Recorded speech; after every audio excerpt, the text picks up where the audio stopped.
소망합니다. 어떤 엄마가 아들에게 2 더하기 2는 4야. 그러면 4 더하기 4는 뭘까라고 물었습니다. 그런데 아들이 하는 말이 세상이 참 불공평하대요. 엄마는 매번 쉬운 것만 풀고 자기는 어려운 문제만 풀라고 한다는 거죠. 여러분은 세상이 평등하다고 생각하십니까? 아니면 불평등하다고 생각하십니까? 제가 직장에 다닐 때 사람들 앞에서 요란하게 일하는 사람이 인정받고요, 조용하고 성실하게 일하는 사람은 몰라주는 경우를 보았습니다. 학연, 지연, 혈연이라는 불이한 방법으로 노력 안 하고 취직하는 사람도 있고요, 충분한 능력과 자격을 갖춘 사람이 제대로 쓰임받지 못하는 경우도 있습니다. 또한 주어진 일은 대충 하면서 아부와 뇌물로 승진하는 사람도 봤습니다. 역사적으로 일제강점기 시대에 지조를 지킨 독립운동가들의 후손은 경제적으로 가난하게 살고, 친일파 후손들은 대대로 떵떵거리고 살아갑니다. 우리가 이런 일들을 보게 되면 세상이 참 불공평하다고 생각하는 것 같습니다. 그런 불평등의 세상 속에 하나님이 정하신 절대적인 평등이 하나 있습니다. 이 평등의 조건은 그 누구도 예외일 수 없습니다. 이 평등의 힘은 돈의 힘으로도 권력의 힘으로도 바꿀 수 없습니다.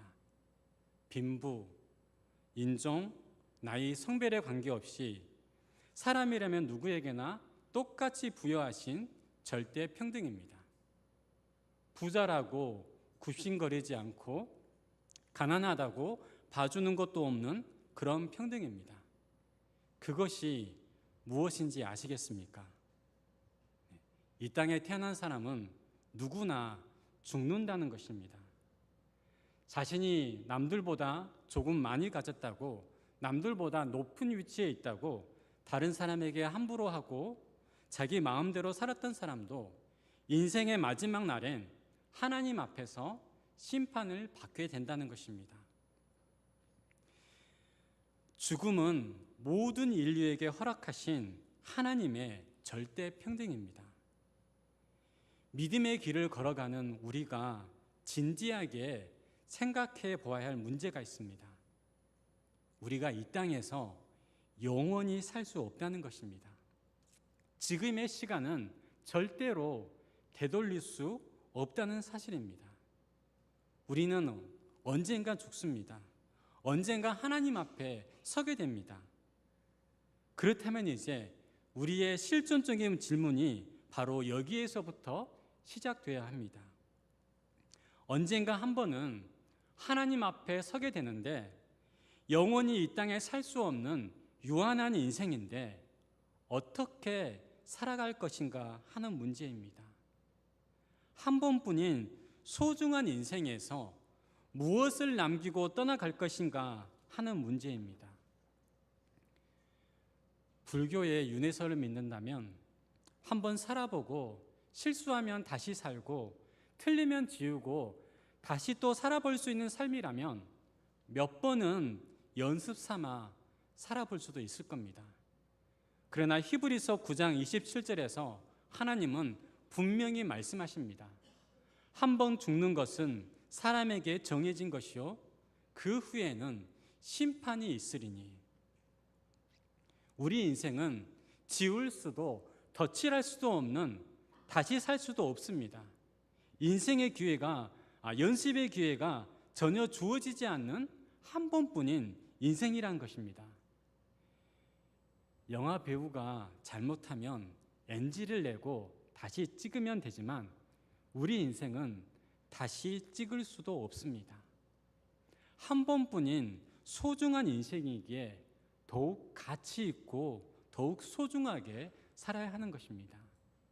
오늘 말씀을 통해 이 문제를 생각함으로 함께 은혜를 나누겠습니다.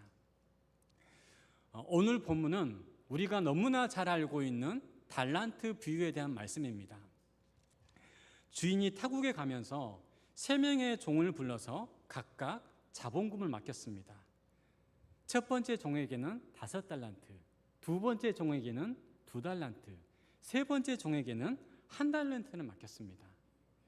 주인이 생각하는 기준에 따라 자본금을 맡겨준 것입니다. 내가 다시 돌아올 때까지 이 자금을 활용해서 이익을 남기고 그 결과를 보고하라고 했습니다. 19절 말씀을 보면 오랜 후에 드디어 주인이 돌아왔습니다. 각자 자신이 남긴 것을 보고하라고 합니다. 첫 번째 종이 보고합니다. 주인님, 제게 5달란트를 주셨는데 제가 또 5달란트를 남겼습니다. 두 번째 종도 보고합니다. 주인님, 제게 2달란트를 주셨는데 제가 2달란트를 또 남겼습니다. 주인은 기쁜 마음으로 오냐 수고들 했다. 참으로 착하고 충성된 종이구나 라고 그렇게 칭찬합니다. 그리고 주인은 이제 남아있는 세 번째 종에게 기대하는 마음으로 너는 얼마를 남겼느냐 어디 보고해 보라고 말했습니다. 그러나 세 번째 종은 보고할 내용이 없었습니다. 왜냐하면 남기기 위해 아무런 노력도 하지 않았기 때문입니다. 그래서 주인에게 이렇게 핑계를 댑니다. 저는 사업을 하다가 손해 볼까봐 주인이 주신 1달란트를 땅속에 묻어두었다가 그대로 들고 왔습니다. 원금은 한 푼도 까먹지 않았으니 헤아려 보십시오. 그때 주인의 진노가 떨어집니다. 이 무익한 종을 바깥 어두운 데로 내쫓으라. 거기서 슬피 울며 이를 갈리라. 여기서 우리가 분명히 기억해야 할 사실이 하나 있습니다. 본문의 주인은 우리에게 많은 것을 맡겨주신 하나님이십니다. 그리고 새 종들은 이 땅을 살아가는 저와 여러분입니다. 달란트는 하나님이 누구에게나 공평하게 주신 인생이라는 시간입니다. 각각 달란트의 액수의 차등을 준 것은 능력에 맞게 하나님께서 재능을 부여하신 것을 말합니다. 주인이 돌아오는 때, 결산의 때는 우리가 바로 하나님 앞에 서는 날입니다. 본문의 주인이 타국에서 돌아왔을 때 그 종들이 남긴 것을 보고하듯이 우리 생명이 끝나고 하나님 앞에 섰을 때 분명히 말씀하실 겁니다. 내가 너희에게 각각 형편에 따라 인생이라는 시간의 달란트를 나누어 주었다. 그것을 이용해 너희가 무엇을 남겼는지 보고해 보거라. 하나님은 우리에게 주어진 삶을 통해 무엇인가 남기기를 원하십니다. 많이 맡긴 자에게는 많이 거두기를 원하십니다. 매일 그저 똑같이 아무것도 하지 않은 채 시간만 낭비하는 것을 바라지 않으십니다. 주님 다시 오실 그날, 여러분의 인생을 마감하고 하나님 앞에 서는 날, 여러분은 무엇을 남겼다고 말씀드리시겠습니까? 하나님, 남긴 것이 없어 죄송합니다. 그런 보고를 드리지 않기를 바랍니다. 한 번뿐인 인생을 사는 동안 무엇을 남겨서 하나님께 드릴 것인지 스스로 질문하며 사시기 바랍니다. 이 달란트 비유의 말씀을 들으면 대부분의 성도님들이 반응하는 것이 있습니다. 그게 무엇이냐면 자신은 1달란트 받은 사람으로 생각한다는 것입니다. 남과 비교하면 특별한 능력도 없고 자랑할 것도 없기에 1달란트 받은 종으로 생각한다는 것입니다. 저도 그랬습니다. 20대 시절에 저는 외모가 전부인 줄 알았습니다. 그래서 사람들 앞에서 멋있게 보이려고 머리에 금색 염색을 하고 다녔습니다. 갈색도 막 염색하고요. 빨간색도 연습하고 그랬더니 교회 학교 유년부 아이가 선생님 혹시 미국 가요? 저한테 그렇게 물어보더라고요. 그런데 여러분, 제가 하나님을 만나고 저의 모든 생각이 달라졌다는 것입니다. 지나고 보면 20대 그 시절보다 지금 이대로 제 모습이 더 멋있고 자랑스럽습니다. 청년의 때 하나님을 만났기 때문입니다. 제 안에 정말 소중하고 가치 있는 것들이 얼마나 많은지 하나님을 만나고 알았기 때문입니다. 여러분 안에도 하나님께서 주신 달란트가 있습니다. 우리 집은 교회에 나 혼자 나오고 또 집이 멀고 몸도 불편해서 주일 예배만 나오니 나는 한 달란트 받은 사람인가 봐, 혹시 그렇게 생각할 수도 있을 겁니다. 하지만 사랑하는 성도 여러분, 어떠한 조건과 환경 속에서도 여러분을 향한 하나님의 사랑은 변함이 없습니다. 다른 사람과 비교하면 내 안에 많은 것들이 있는데도 자꾸만 불행하다고 생각하는 것입니다. 사랑하는 성도 여러분, 여러분 안에는 예수님이 계십니다. 예수 생명이 여러분 안에 있습니다. 죽음도 이기시고 부활하신 예수님이 성령으로 여러분 안에서 역사하십니다. 예수님을 마음에 모시고 사는 성도는 세상의 모든 것을 가진 사람입니다. 그렇기 때문에 세상의 기준으로 보면 별 볼 일 없는 인생 같지만 하나님 나라에서는 별처럼 빛나는 인생이 되는 것입니다. 여러분 모두 5달란트 받은 종으로 믿고 사시기 바랍니다. 그런데 어떤 성도님은 주일 예배만 나오시는 게 너무도 미안하다고 말씀하시는데요. 사실 주일을 지키는 믿음도 훌륭합니다. 믿음은 모든 사람의 것이 아니라고 했습니다. 아무나 주일 예배에 나오는 게 아닙니다. 몸이 불편한데도 먼 거리에서도 주일 송수하는 믿음, 여러분 대단한 겁니다. 왜냐하면 창세전에 하나님께서 여러분을 하나님의 자녀로 택하시고 불러주셨기 때문입니다. 너무나 귀한 한 번뿐인 인생을 우리에게 선물해 주셨습니다. 여러분을 사랑하는 부모님을 주셨고, 사랑하는 형제들을 주셨고, 여러분을 위해 중보 기도하는 사랑하는 성도님들을 만나게 해 주셨습니다. 하나님께서 불러주셨기 때문에 저와 여러분이 이 시간 함께 모여서 예배 드릴 수 있는 것입니다. 성도 여러분, 주일 예배에 왜 오셨습니까? 제가 여러분을 사랑하지만 저를 보기 위해서, 저를 만나기 위해 이 시간에 오신 분은 없을 겁니다. 은혜를 사모하는 마음으로, 또한 감사하는 마음으로 하나님께 예배드리기 위해, 하나님을 만나기 위해 오신 줄로 믿습니다. 은혜를 사모하는 성도님이 바로 5달란트 받은 종인 것입니다. 왜냐하면 은혜를 사모한다는 것은 하나님을 바라본다는 의미가 있기 때문입니다.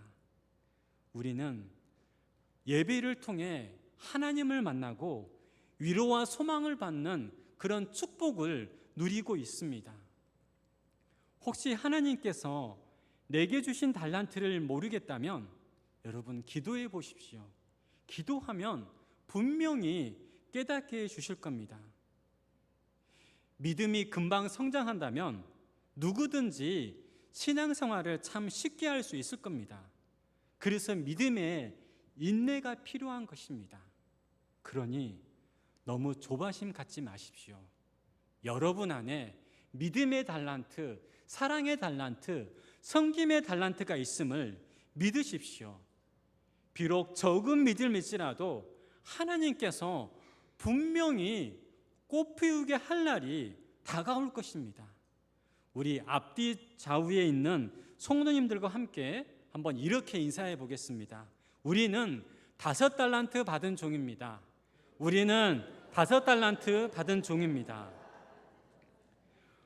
우리가 그렇게 믿을 때 여러분, 주의를 지키는 믿음 주신 것도 감사하고 5달란트 받은 종답게 자신감 있게 당당하게 사시기 바랍니다. 오늘 말씀을 통해 살펴보기를 원하는 것이 또 하나가 있습니다. 우리는 흔히 2배, 갑절을 남기면 큰 이익이라고 생각합니다. 첫 번째 종이나 두 번째 종 모두 2배의 이익을 남겼습니다. 그런데 여러분, 주인의 반응이 어떻습니까? 우리 마태복음 25장 21절 말씀을 함께 읽겠습니다.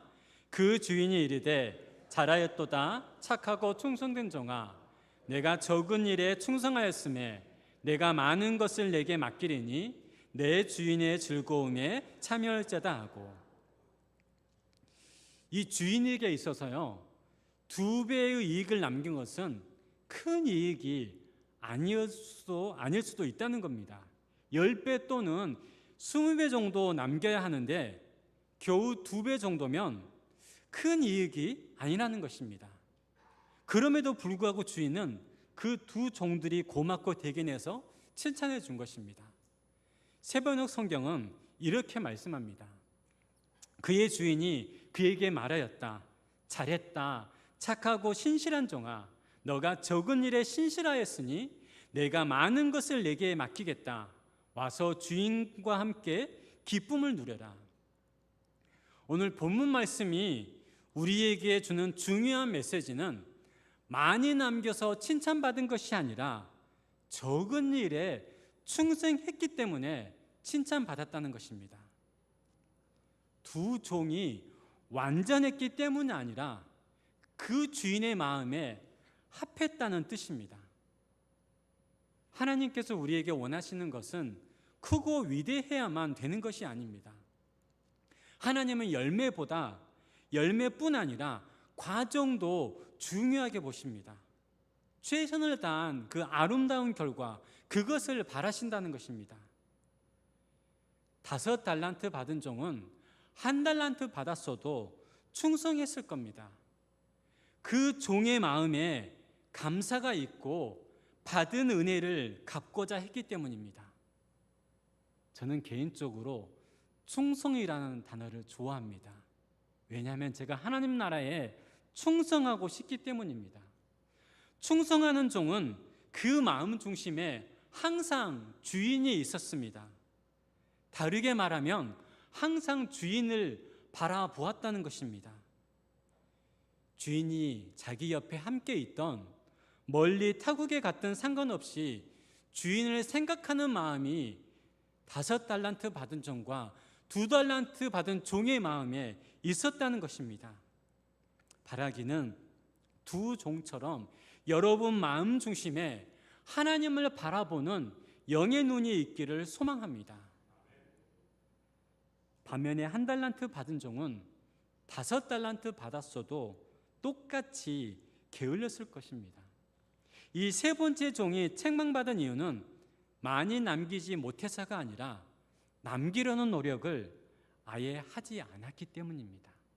시간을 낭비했기 때문입니다. 칭찬받은 두 종과 책망받은 종의 차이점이 있습니다. 앞에 두 종은 모든 일에, 적은 일에도 충성하는 사람들이었습니다. 반면에 1달란트 받은 종은 충성하지 않았다는 것입니다. 그래서 악하고 게으른 종이라는 책망을 받습니다. 주인의 마음을 헤아리지 못하고 결국 주인에게 해가 되는 무익한 종이 되고 말았다는 것입니다. 1달란트 받은 종이 땅에 묻은 것은 하나님께서 주신 인생이라는 시간입니다. 하나님께 주신 사명과 비전을 무시해 버린 겁니다. 다르게 말하면 충성과 성실, 신실함을 땅에 묻어버린 겁니다. 결국 1달란트 받은 종은 게으른 종이라는 책망을 받고 심판대에 이를 갈게 됐습니다. 여러분, 얼마나 후회가 크면 이를 갈겠습니까? 그러나 그때는 아무리 뉘우쳐도 소용이 없습니다. 너무 늦어버렸기 때문입니다. 더 이상 기회가 찾아오지 않기 때문입니다. 우리가 잘못된 삶의 방향을 바로잡지 않으면 한 달란트 받은 종 같은 그런 최후를 맞이할 수 있는 것입니다. 이것이 바로 한 번뿐인 인생이라는 달란트를 주신 하나님의 법칙입니다. 한 달란트 받은 종은 주인이 눈앞에 보이지 않기에 자기 마음대로 생각하고 자기 마음대로 살았던 것입니다. 아무도 보는 이 없을 때 여러분의 모습이 진짜 믿음입니다. 아무도 나에게 쓴소리 안 해도 내게 주어진 일에 충성을 다하는 것, 저는 그게 충성이고 믿음이라고 생각합니다. 그 사람의 영적인 수준이라고 생각합니다. 왜냐하면 그 일은 하나님께서 내게 맡겨주신 사명이기 때문입니다. 여러분 한번 생각해 보십시오. 우리가 하는 일 그저 우연스럽게 내게 찾아온 것일까요? 아니면 어쩌다 다른 사람에게 가야 할 그 일이 나한테 온 것일까요? 저는 그렇게 생각하지 않습니다. 하나님께서 내게 맡겨주신 사명입니다. 그러니 능력은 부족해도 열정을 가지고 최선을 다해 살아가야 하는 것입니다.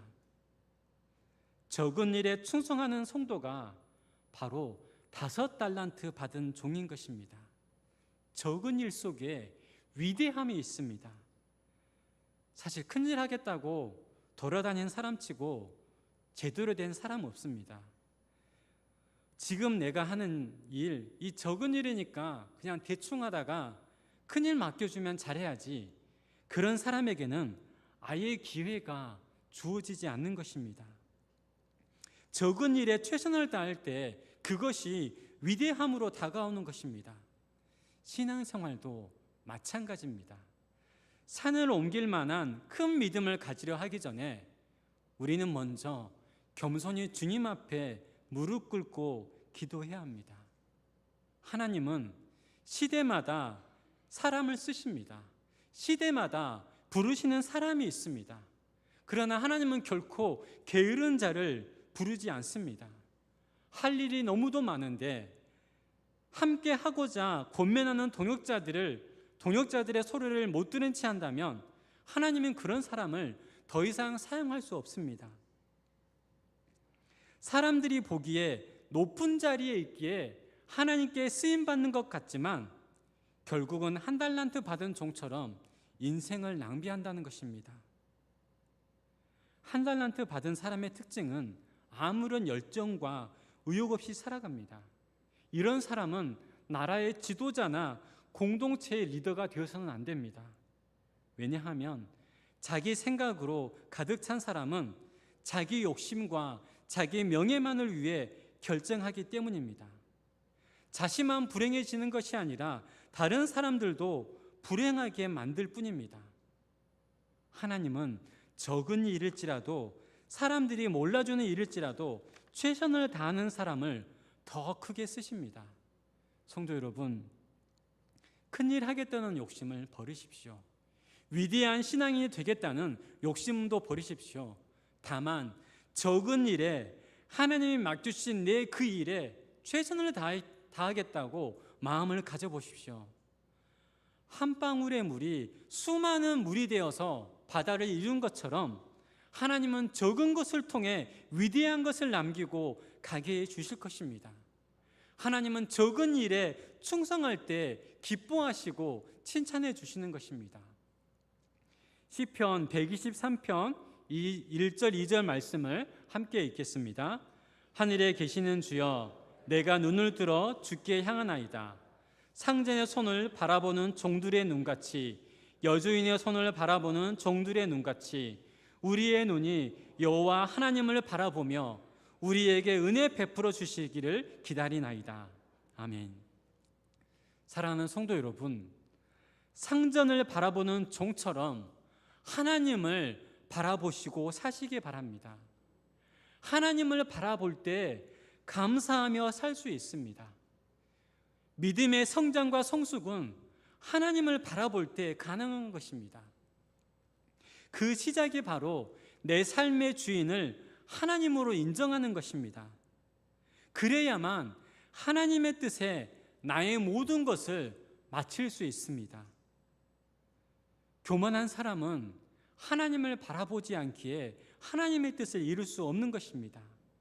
반드시 해야만 하는 사명을 앞에 두고 모른 채 한다면 그 사람의 주인은 하나님이 아닙니다. 자기 자신의 인생의 주인인 사람은 삶의 방향을 잡지 못하고 흔들립니다. 늘 불안합니다. 혹시 여러분의 마음이 불안하다면 하나님께 다 맡겨보십시오. 그럴 때 세상에 줄 수 없는 평안을 우리에게 주실 것입니다. 하나님은 자기 의지가 충만해서 자기 뜻대로 살려는 사람보다 자기 의지가 없어서 하나님의 뜻에 순종하는 성도들을 더 귀하게 쓰십니다. 이런 예화가 있습니다. 성도들이 천국에 도착할 때마다 예수님이 보좌에 일어나셔서 그들을 포옹하고 안아주셨다고 합니다. 그런데 교회 안에서 주인처럼 행동하던 성도가 도착하자 예수님이 그냥 앉아 있는 것입니다. 그래서 천사가 예수님께 이렇게 여쭤봤습니다. 예수님, 왜 저분은 일어나서 맞아주지 않으십니까? 그때 예수님이 이렇게 대답하셨다고 합니다. 내가 이 자리에서 일어나면 저 사람이 내 자리에 앉을까 걱정이다. 이 시대의 아픔은 하나님께 통제받지 않는 이들이 교회의 주인이 되어 있는 것입니다. 가끔 믿음이 변질된 분들의 소식을 우리가 뉴스로 접할 때가 있습니다. 그 원인은 삶의 중심에 하나님이 아닌 자기 자신이 자리 잡고 있기 때문입니다. 한 달란트 받은 종처럼 자신이 주인 되어 있기 때문입니다. 하나님의 주인 되심을 인정하고 하나님을 바라보는 성도는 더 이상 세상의 것들이 마음을 흔들릴 수 없습니다.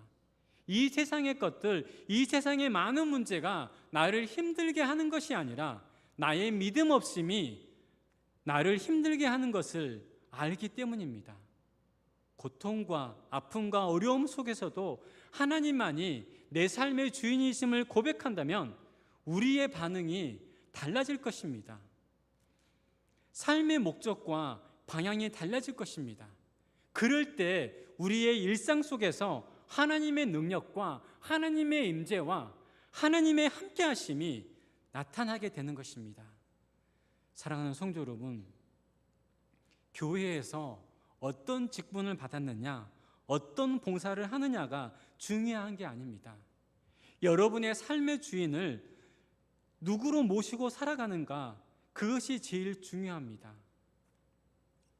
자신이 항종직이라고 다른 성도들의 삶을 통제하려는 사람이 있다면 하나님의 자리에 앉아 있는 것입니다.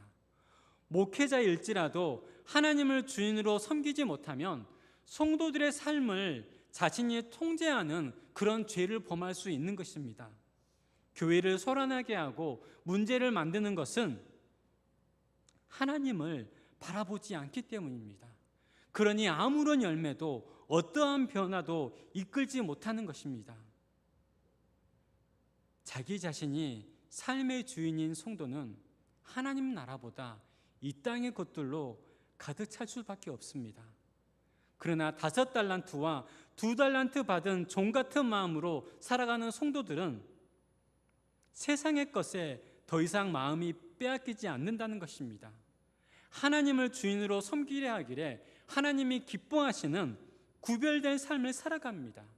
이런 성도들은 스스로 하나님이 쓰시기에 합당하기를 원하며 하나님의 손길에 붙잡히기를 원하고 하나님의 뜻을 이루기를 원합니다.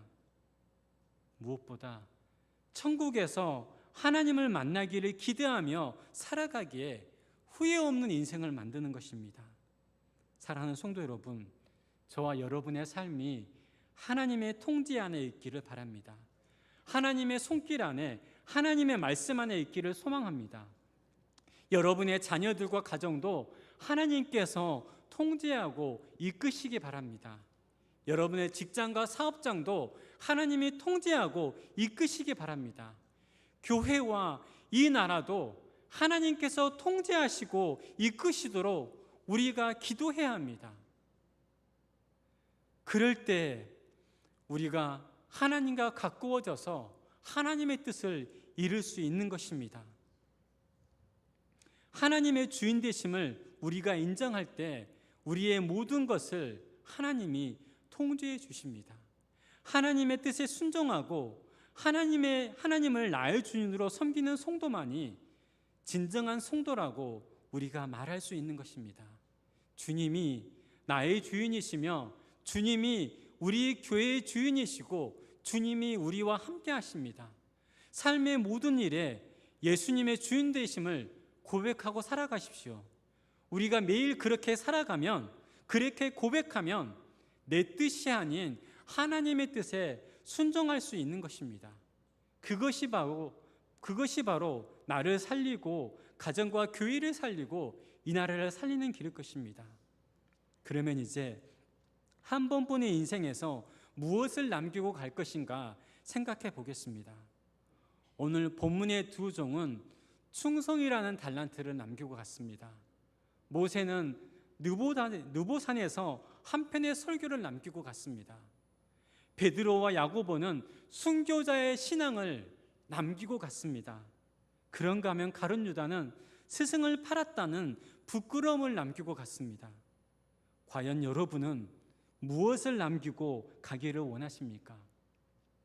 그런 점에서 저는 사도 바울을 기억합니다. 사도 바울이 회심한 후에 그가 인간적으로 가진 것은 아무것도 없었습니다. 직업은 천막을 만드는 일을 했고 그의 몸은 늘 아팠습니다. 그가 재산을 가졌다거나 세속적인 어떤 지위를 가졌다는 기록도 없습니다. 다만 사도 바울이 가진 것이 있다면 예수님을 위해 복음을 전하기 위해 수많은 고난을 당했다는 것입니다. 고린도 후서를 보면 매도 수없이 맞았고 여러 번 죽을 뻔했습니다. 수고하고 애쓰고 여러 번 굶고 춥고 헐벗고 줄이고 목마르고 자지 못한 것은 말할 수도 없습니다. 하지만 사도 바울은 한평생 복음을 위해 살다 갔다는 것입니다. 예수님을 위해 살다 갔습니다. 그렇기에 사도 바울이 남긴 요은 같은 말씀은 우리 모두에게 큰 도전이 되는 것입니다. 디모데후서 4장 8절 말씀을 함께 읽겠습니다. 나는 선한 싸움을 싸우고 나의 달려갈 길을 마치고 믿음을 지켰으니 이제 후로는 나를 위하여 의의 면류관이 예비되었으므로 주 곧 의로우신 재판장이 그날에 내게 주실 것이며 내게만 아니라 주의 나타나심을 사모하는 모든 자에게도니라. 아멘. 사랑하는 성도 여러분, 여러분의 인생을 통해 믿음을 남기시기를 소망합니다. 우리가 언젠간 우리도 본문의 종들처럼 주인 되신 하나님 앞에 보고를 드리게 될 것입니다. 그때 여러분은 무엇을 남겼노라고 대답하시겠습니까? 여러분의 전생애를 통해 믿음을 남기시기 바랍니다. 예수 신앙을 남기시기 바랍니다. 성도 여러분, 어떤 장로님과 어떤 권사님과 어떤 집사님으로 기억되기를 원하십니까? 한 사람의 소중함은 그가 떠난 후에 그 사람의 빈자리를 통해 알 수 있습니다. 여러분에게 허락된 시간을 정말 소중하게 사용하십시오. 사랑하기에도 부족한 시간입니다. 하나님이 우리 인생을 결산하실 때 얼마나 오래 살았느냐, 얼마나 많이 누리고 살았냐보다 얼마나 주님을 바라보며 주신 비전과 사명에 집중하며 살았느냐고 물으실 것입니다. 우리가 남길 것은 많은 유산도 위대한 이름도 아닙니다. 세계 제일, 동양 최대 어쩌고 그런 것도 아닙니다. 가장 큰 교회, 가장 많은 교인 수를 남기는 것도 아닙니다. 정말 남기고 가야 할 것이 있다면 그것은 바로 오직 예수입니다. 우리의 자녀들과 다음 세대에게 믿음을 남기고 가야 합니다. 주님의 이름을 영화롭게 한 성도라면 무명에도 유명하며 외소에도 위대한 거인이 되는 것입니다. 그런 삶을 위해 우리의 기도가 이렇게 바뀌게 되기를 바랍니다. 하나님, 저의 인생을 마감하는 순간에 나는 오직 예수의 믿음을 남겼노라고 그렇게 말할 수 있도록 살아가게 하옵소서. 저와 여러분에게 주어진 시간을 통해 주신 사명에 당하고 하나님 앞에 서는 날, 주님은 저와 여러분을 안아주실 것입니다. 우리가 무언가 큰 업적을 남기지 못했어도 믿음의 삶을 통해 하나님의 살아계심을 증거했다면 이보다 더 큰 열매가 어디 있겠습니까? 언젠간 우리는 우리보다 앞서간 사랑하는 가족들을 다시 만나게 될 겁니다. 그때 하나님 앞에서 믿음을 남기고 사는 삶이 가장 행복했다고 말할 수 있는 저와 여러분 되시기를 간절히 소망합니다. 기도하겠습니다. 하나님 아버지, 우리의 눈을 열어주셔서 내게 주신 달란트를